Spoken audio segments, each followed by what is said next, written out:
அனைவருக்கும் நமஸ்காரம். குரு வாழ்க, குருவே துணை. கோவையிலிருந்து கிருஷ்ணவேணி. வாழ்க வளமுடன். ஓம் புச்சியாய ராகவேந்திராய சத்திய தர்ம ரதாயச பஜத்தாம் கல்ப விருஷாய நமதாம் காமதேனிவே. ஸ்ரீ ராகவேந்திரருடைய பொற்பாதம் தொட்டு வணங்கி நெக்சன் டிவி சேனல் அனைவருக்குமே நமஸ்காரம். நெக்சன் டிவி சேனலில் ஒவ்வொருத்தரும் ஒவ்வொரு விதமாக நிறைய கமெண்ட் பாக்ஸில் உங்களுடைய கேள்விகள்லாம் கேட்டுட்ருக்கீங்க. கொஞ்சம் நேரம் போதாமையினால் நம்மளால் பதில் சொல்ல முடியல. இருந்தாலும் நிறைய பேர் அன்பர்கள் உங்களுடைய சந்தேகங்கள், ஏன்னா அந்த ஆடி மாத பலன்கள் மற்றும் ஆங்கில மாதத்தில்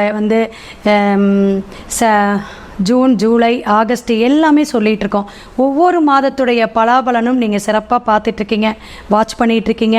நெக்சன் யூடியூப் சேனலை இதுவரை நீங்கள் சப்ஸ்கிரைப் பண்ணாதவங்க சப்ஸ்கிரைப் பண்ணிக்கிங்க, லைக் பண்ணுங்கள், ஷேர் பண்ணுங்கள். சரிங்க, இந்த வீடியோவில் நம்ம பார்க்க போகிறது ஆவணி மாதத்துடைய, தமிழ் மாதத்தில் ஆவணி மாதத்துடைய சிறப்பு பலன்கள் என்ன. அது என்னங்க, ரொம்ப எல்லாருமே எதிர்பார்த்துட்டு இருக்கக்கூடிய மாதம் ஆவணி மாதம். ஏன்னா முகூர்த்த மாதம் அப்படின்னு சொல்லக்கூடிய மாதங்கள் சிறப்பான மாதத்தில் ஆவணி மாதம் ஒரு அற்புதமான மாதங்க. ஆவணி மாதம் ஏன்னா ஆடி மாதம் இந்த அம்மன் வழிபாடு, கோயில் வழிபாடு, பல விஷயங்களை நம்ம செய்யக்கூடாத விஷயம்லாம் இருக்குது ஆடி மாதத்தில். அதெல்லாம் தவிர்க்கக்கூடிய அமைப்புகள்லேருந்து நம்ம இந்த ஆவணி முகூர்த்த மாதத்தில் என்னென்னலாம் செய்யலாம் அப்படிங்கிற ஒரு எதிர்பார்ப்பில் இருப்பீங்க. அப்படி தமிழ் மாதத்தில் ஆவணி மாதத்துடைய சிறப்புகளில் நமக்கு முகூர்த்த மாதம் அப்படிங்கிறத விட இன்னும் நிறைய விஷயங்கள் இருக்குதுங்க. ஏன்னா ஒவ்வொரு மாதத்துக்கும் ஒரு ஸ்பெஷல் உண்டு. அதன் வரிசையில் இப்போ 17ஆம் தேதி ஆரம்பிக்குது ஆவணி மாதம், ஆகஸ்ட் 17 ஆரம்பிக்குது, ஆவணி 1ஆம் நாள் அப்படிங்கிறது. இதில் சிறப்பான இது அப்படின்னு கேட்டிங்கன்னா, ஆவணி 3ஆம் தேதி வரக்கூடியது அதாவது திங்கக்கிழமை வருதுங்க, அவிட்டம். ஆவணி அவிட்டம் அப்படிங்கிறது இந்த பூநூல் அணியக்கூடிய அமைப்பை சொல்லக்கூடியதுங்க, சிறப்பான நன்னாளுங்க. இதில் இந்த மாதம் ஒரு வாஸ்து நன்னாள் வருதுங்க, 22/8ஆம் தேதி. அதாவது 22/8வது மாதம் ஆவணி 6ஆம் தேதி வருதுங்க. இதை நீங்கள் நோட் பண்ணி வச்சுக்கோங்க. ஏன்னா வாஸ்து நன்னாள் முகூர்த்த மாதத்தில் வரக்கூடிய அமைப்பு மிக சிறப்பு அப்படிங்கலாம். ஏன்னா ஆடி மாதம் நம்ம ஒரு செயல்பாடும் செஞ்சுருக்க மாட்டோம். எந்த ஒரு விஷயம் எடுத்தாலும் ஆடி 18க்கு அப்புறம் செய்யலாம், ஆவணி பிறக்கட்டும் அப்படிங்கிற ஒரு அமைப்பிலேயே நம்ம இருந்திருப்போம். ஸோ இது மிக மிக அற்புதமான வாஸ்து நன்னாள், அதை பயன்படுத்திக்கலாம். அடுத்த விஷயம், ஆவணி மாதத்தில் 22/8, அதாவது ஆகஸ்ட் 8 22ஆம் தேதி வரக்கூடிய வியாழக்கிழமை அது பிறக்குதுங்க. குருவாரம்னு சொல்லக்கூடிய வியாழக்கிழமை பிறக்கக்கூடிய மகா சங்கடகரா சதுர்த்தி ரொம்ப விசேஷமானது. சகல சம்பத்தையும் கொடுக்கக்கூடியது, காரிய தடையை நீக்கக்கூடிய விநாயகப் பெருமானுடைய வழிபாடு அப்படின்னு கேட்டிங்கன்னா இந்த ஆவணி மாதம் மிக அற்புதமான மாதத்தில் உங்களுக்கு பிறக்கக்கூடிய அமைப்பு. அது வியாழக்கிழமை பிறக்குது அப்படிங்கிறது நம்ம குருவுடைய அனுகிரகமும் அருளாசியும் அன்று நமக்கு கிடைக்கும். அப்போ இந்த ஆண்டு நம்ம இந்த விநாயகர் வழிபாடு எடுக்கிறது அது தனி நம்ம பதிவுலேயே தரோம். ஸோ அது பதிவு எடுக்கும் பொழுது நம்ம வழிபாடு எடுக்கும் பொழுது ஒரு அற்புதமான வழிபாடாக இருக்கும் அப்படிங்கிறத தெரிஞ்சுக்கோங்க. ஆவணி மாதம் இன்னொரு சிறப்பு, நல்ல சிறப்பு அப்படின்னு பார்த்தீங்கன்னா 26/8/2024 கோகுலாஷ்டமி வருது. அது திங்கக்கிழமை பிறக்குதுங்க. இதுவும் ஒரு சிறப்பான விஷயம். ஏன்னா சிவன் வழிபாடு பிரதோஷங்க, அதே கிருஷ்ணர் வழிபாடு, நாராயணனுடைய வழிபாடு அப்படின்னா அஷ்டமி திதியில் பிறந்திருக்கக்கூடிய கோகுலாஷ்டமி அப்படிங்கிறது மிக மிக அற்புதமான பகவான் அவதரித்த நாள் அப்படிங்கலாம். ஸோ ஆவணி மாதம் கோகுலாஷ்டமி ஒரு அற்புதமான நன்னாளாக நம்ம கொண்டாடுவோம். இது ஒரு சிறப்புங்க. அடுத்த விஷயம், சனி மகா திசை அப்படிங்கிறதுல கேள்விப்பட்டிருக்கீங்க. சனி பகவானுடைய தாக்கம் இருக்கக்கூடியவங்க இந்த சனி பகவானுடைய ஜெயந்தி விழா ஆவணி மாதம் வருதுங்க. இது எத்தனாம் தேதின்னு பார்த்தீங்கன்னா 27/8/2024. இந்த நாள்லேயும் நமக்கு சிறப்பான வழிபாட்டு முறைகள்லாம் உண்டுங்க. அதாவது கருப்பு எள் வச்சு வஸ்திர தானமெல்லாம் கொடுத்து இதெல்லாம் வழிபாடு எடுக்கணும். அதுக்கு தனி ஒரு வீடியோ நம்ம சொல்கிறோம். ஒவ்வொரு ராசிக்காரர்களும் நம்ம மேஷம் முதல் மீனம் வரை 12 ராசிக்காரர்களுக்கும் நம்ம சிறப்பான பதிவாக ஆவணி மாதத்துடைய, தமிழ் மாதத்தினுடைய பலாபலன் என்ன பயன்பாடு எடுத்துக்கலாம் அப்படிங்கிறதும் பரிகாரத்துடன் சிறப்பாக சொல்கிறோம். வீடியோக்குள்ளே வாங்க. உங்களுடைய ஒவ்வொரு ராசிக்காரர்களும் நீங்கள் உன்னதமான பலனை அடையலாம். இனி பார்க்க போகிறது ஆவணி மாதத்துடைய பொது பலன்களை இப்போ பார்க்க போகிறோம். அப்போ பொது பலன்கள்னா கிரக கோச்சாரத்துடைய அமைப்பு. ஒவ்வொரு பாவகத்திலையும் கிரகம் மாதக்கோள்களாகவும் வருடக்கோள்களாகவும் நகருது. அப்போ இந்த நகர்வுகளை வச்சு தான் நம்ம கோச்சார பலன் தமிழ் மாதத்துடைய இந்த ஆவணி மாதத்துடைய பலாபலனை சொல்கிறோம். அப்போ பொதுவான பலன் எவ்வளவு நமக்கு பர்சன்டேஜ் அப்படின்னு பார்த்தீங்கன்னா ஒரு 60-70% தான் நமக்கு ஒர்க் அவுட் ஆகும். மேற்படி நம்ம ஃபுல்லாக எல்லாத்துடைய டீட்டெயிலும் நம்மளுடைய தசா புத்தி, நம்மளுடைய ஜனன ஜாதகத்துடைய அமைப்பு, கட்டத்தில் என்னென்ன கிரகங்கள், என்ன கிரக சேர்க்கையோடு கோச்சார கிரகம் இணையுது, இத்தனை விஷயம் நம்ம ஆராய்ச்சி பண்ணணுங்க.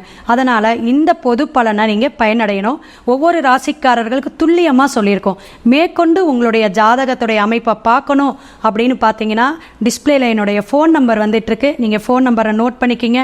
கண்டிப்பாக உங்களுடைய ஜாதகத்துடைய முழு பலாபலனை தெரிஞ்சு வாழ்க்கையில் எப்படியெல்லாம் முன்னேறலாம் அப்படிங்கிறத நீங்கள் தெரிஞ்சுக்கலாம். மேசராசி நேயர்களுக்கு ஆவணி மாதம் சிறப்பு பலன் என்ன அப்படின்னு பார்ப்போம். நல்ல அன்பு உள்ளம், பண்பு குணம் உடைய நீங்கள் எதையுமே விட்டு கொடுத்து போகக்கூடியவங்க. சின்ன கோபதாபங்கள் வந்தால் கூட அதை அனுசரித்து போகக்கூடிய குண அமைப்பு உங்ககிட்ட இருக்குது. மேஷம் அப்படின்னாவே எந்த ஒரு விஷயத்தையும் காரிய தடை இல்லாமல் செய்யக்கூடியவங்க, சுறுசுறுப்பாக இருக்குவீங்க. அதே போல் விருந்தோம்பல், ஒரு விருந்தினர் நம்ம வீட்டுக்கு வந்துட்டா அவங்களுக்கு எப்படியெல்லாம் கவனிக்கணும் அப்படிங்கிற விஷயம் உங்களுக்கு மட்டும்தாங்க தெரியும். அப்பேற்பட்ட நல்ல குணங்களும் நல்ல செயல்களும் நல்ல சுறுசுறுப்பாக இருக்கக்கூடிய உங்களுக்கு இந்த ஆவணி மாதம் எப்படிப்பட்ட அம்சத்தை கொடுக்கக்கூடுது, என்னென்ன விஷயத்தை உங்களுக்கு செய்ய போகுது அப்படிங்கிறத பார்ப்போம். ஆடி மாதத்தில் பல விஷயங்களை நீங்கள் தள்ளி போட்டிருக்கலாம். ஆனால் இந்த ஆவணி மாதம் உங்களுக்கு எப்படி இருக்கும் அப்படின்னு பார்த்தீங்கன்னா நல்ல ஒரு மாதமாகவும் அற்புதமான உங்களுக்கு எந்த செயல் செஞ்சீங்கனாலும் அதுக்கு சிறப்பாக இருக்கும். ஏன் அப்படின்னா 2ஆம் இடத்திலேயே செவ்வாயும் குரு, உங்களுடைய ஆட்சி பெற்ற கிரகமே என்ன, உங்களுடைய கிரக அமைப்பே செவ்வாய் பகவான் தான். அப்போ செவ்வாய் பகவானே குடும்பஸ்தானம் வாக்குஸ்தானம்னு சொல்லக்கூடிய ரிஷபத்தில் இருக்குது. அது குரு பகவானோட சேர்ந்து இருக்குது. அப்போ குருவும் செவ்வாயும் சேர்ந்து இருக்கக்கூடிய குரு மங்கல்ய யோகம், மாங்கல்ய யோகம் எல்லாமே சொல்லலாங்க. அப்போ திருமண தடை இருக்கக்கூடியவங்களுக்கு இந்த காலகட்டம், இந்த ஆவணி மாதத்தை அதை மிஸ் பண்ணாதீங்க. ஒரு நிச்சயதார்த்தமாவது பண்ணிக்கணும் அப்படிங்கிறேன். ஏன்னா சுப நிகழ்ச்சிகள் செய்யக்கூடிய இந்த மாதத்தை நீங்கள் அற்புதமாக பயன்படுத்திக்கலாம். அப்படிப்பட்ட இந்த மாதத்தில் உங்களுக்கு குழந்தை பாக்கியம் வேணும், அல்லது ஒரு தொழில் மாற்றம், ஒரு இடத்த விட்டு இன்னொரு இடத்துல நான் ப்ரொமோஷனுக்கு எதிர்பார்க்குறேன், அல்லது தொழில் சேஞ்ச் பண்ணுறேன், இதெல்லாம் உங்களுக்கு நடக்கக்கூடிய காலகட்டங்கள். திருமணம் சார்ந்த விஷயத்தை முழுசாக நீங்கள் மனதார நீங்கள் இறங்கி செயல்படலாம். பொண்ணு பார்க்க போகிறது சரிங்க, வரன் தேடுறது சரிங்க, நிச்சயதார்த்தம் எதா இருந்தாலும் இந்த மாதம் அடித்தளம் போடுங்க. இது மேசராசிக்கு ரொம்ப வலியுறுத்தி சொல்கிறோம். ஸோ உங்களுடைய வாக்கு, சிந்தனை, வரக்கூடிய விஷயங்கள் எல்லாமே அற்புதமாக அமைப்பாக இருக்கக்கூடிய மாதம். இதை பயன்படுத்திக்கிங்க. மேசராசி நேயர்களுக்கு ஆவணி மாதம் மேற்கொண்டு சொன்னால் குழந்தைகள் படிப்பு நல்லா வரும், வாக்குப்பளிதம் நல்லா இருக்கும். அதே போல் அம்மன் கோயில் வழிபாடு, குலதெய்வம் வழிபாடெல்லாம் நீங்கள் கண்டிப்பாக ஆடி மாதம் செஞ்சுருப்பீங்க. இந்த மாதமும் குலதெய்வ வழிபாடும் அம்மன் வழிபாடு நீங்கள் எடுங்க. மேற்கொண்டு வெளிநாடு வெளியூர் போகணும் அப்படின்னு நினைக்கக்கூடியவங்களுக்கு கண்டிப்பாக கிடைக்குங்க. ஏன்னா 12ஆம் இடம் ராகு உங்களுக்கு ஒரு அற்புதமான ஒரு வேலை வாய்ப்பையோ அல்லது தொழில் சார்ந்து இருக்கக்கூடிய அமைப்பில் ஒரு விரிவாக்கத்தை கொடுக்கக்கூடிய மாதமாக தென்படுதுங்க. மற்ற கிரகங்கள் அப்படிங்கும்போது 5ஆம் இடத்துல சூரியன், புதன், சுக்கிரன் இருக்குது. இது ஒரு அற்புதமான சிம்மத்தில் இருக்கக்கூடிய அந்த பூர்வ புண்ணியம் அப்படிங்கக்கூடிய அமைப்பில் உங்களுக்கு சிறப்பான அமைப்பை கொடுத்துருக்கு. அப்போ நீங்கள் பூர்வ புண்ணியத்தில் இருக்கக்கூடிய அமைப்புங்கும் போது குலதெய்வ வழிபாடு, அதனால தான் நான் சொன்னேன். அதே போல் பூர்வீக சொத்துல அல்லது உங்களுடைய பங்காளி இந்த மாதிரி சொத்து தகராறு இருக்குதுங்க, நிலப்பிரச்சனைகள் இருக்குது அப்படின்னா அதெல்லாம் தீரக்கூடிய அமைப்பு உண்டு. கவர்மெண்ட் ஜாபு ட்ரை பண்ணிகிட்டு இருக்கீங்க அப்படின்னா, எக்ஸாம் எழுதியிருக்கோம் அப்படின்னு சொல்கிறவங்களுக்கும் கண்டிப்பாக இந்த காலகட்டத்தில் கிடைக்கக்கூடிய அமைப்பு இந்த ஆவணி மாதம் உங்களுக்கு சிறப்பான மாதமாக இருக்குதுங்க. அதே போல் உங்களுடைய அம்மா அப்பா உறவுகள் இடையே நல்ல ஒரு நல்லிணக்கம், நல்ல ஒரு சொந்த பந்தத்தில் ஒரு நல்ல பெயர் வாங்கக்கூடிய அமைப்பு, நிகழ்ச்சிகள், சுப நிகழ்ச்சி காரியங்கள் நடக்கக்கூடிய அமைப்பெல்லாம் இந்த மாதம் இருக்குது அப்படிங்கிறத தெரிஞ்சுக்குங்க.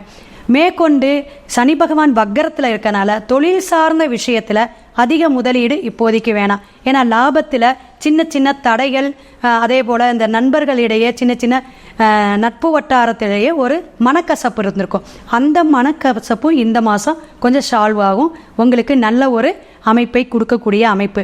அப்போ சனி பகவான் வக்கரத்தில் இருக்கிறனால வழிபாட்டு மூலியமாக நீங்கள் கொஞ்சம் எடுத்துக்கிட்டால் மற்ற விஷயங்கள்லாம் சடன்னு நீங்கள் என்னென்ன விஷயம் நீங்கள் எதிர்பார்த்துட்ருக்கீங்களோ அத்தனை சுபகாரியங்களும் சிறப்பாக நடக்கும் அப்படிங்கிறத நீங்கள் தெரிஞ்சுக்கலாம்.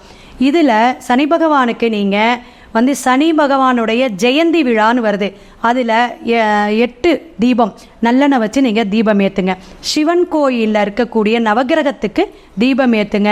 எள் தானம், சாதம் வச்சு நீங்கள் எள் தானம், வஸ்திர தானம் இதெல்லாம் செய்யுங்க. மேற்கொண்டு உங்களுக்கு சந்தேகம் இருந்தால் என்ன ஏதுன்னு எனக்கு என்னோடய ஃபோன் நம்பர் டிஸ்பிளேயில் வருது, நீங்கள் தெரிஞ்சுக்கலாம். இதெல்லாம் நமக்கு ஒரு பொதுவான பலன். ஆனாலும் உங்களுடைய ஜனன கிரகம், ஜனன ஜாதகத்தில் இருக்கிற கோச்சார அமைப்பு, இணைவுகள், தசாபுத்தி, அந்தரம் எல்லாமே பார்த்து தான் நம்ம முழு பலனை சொல்ல முடியுங்க.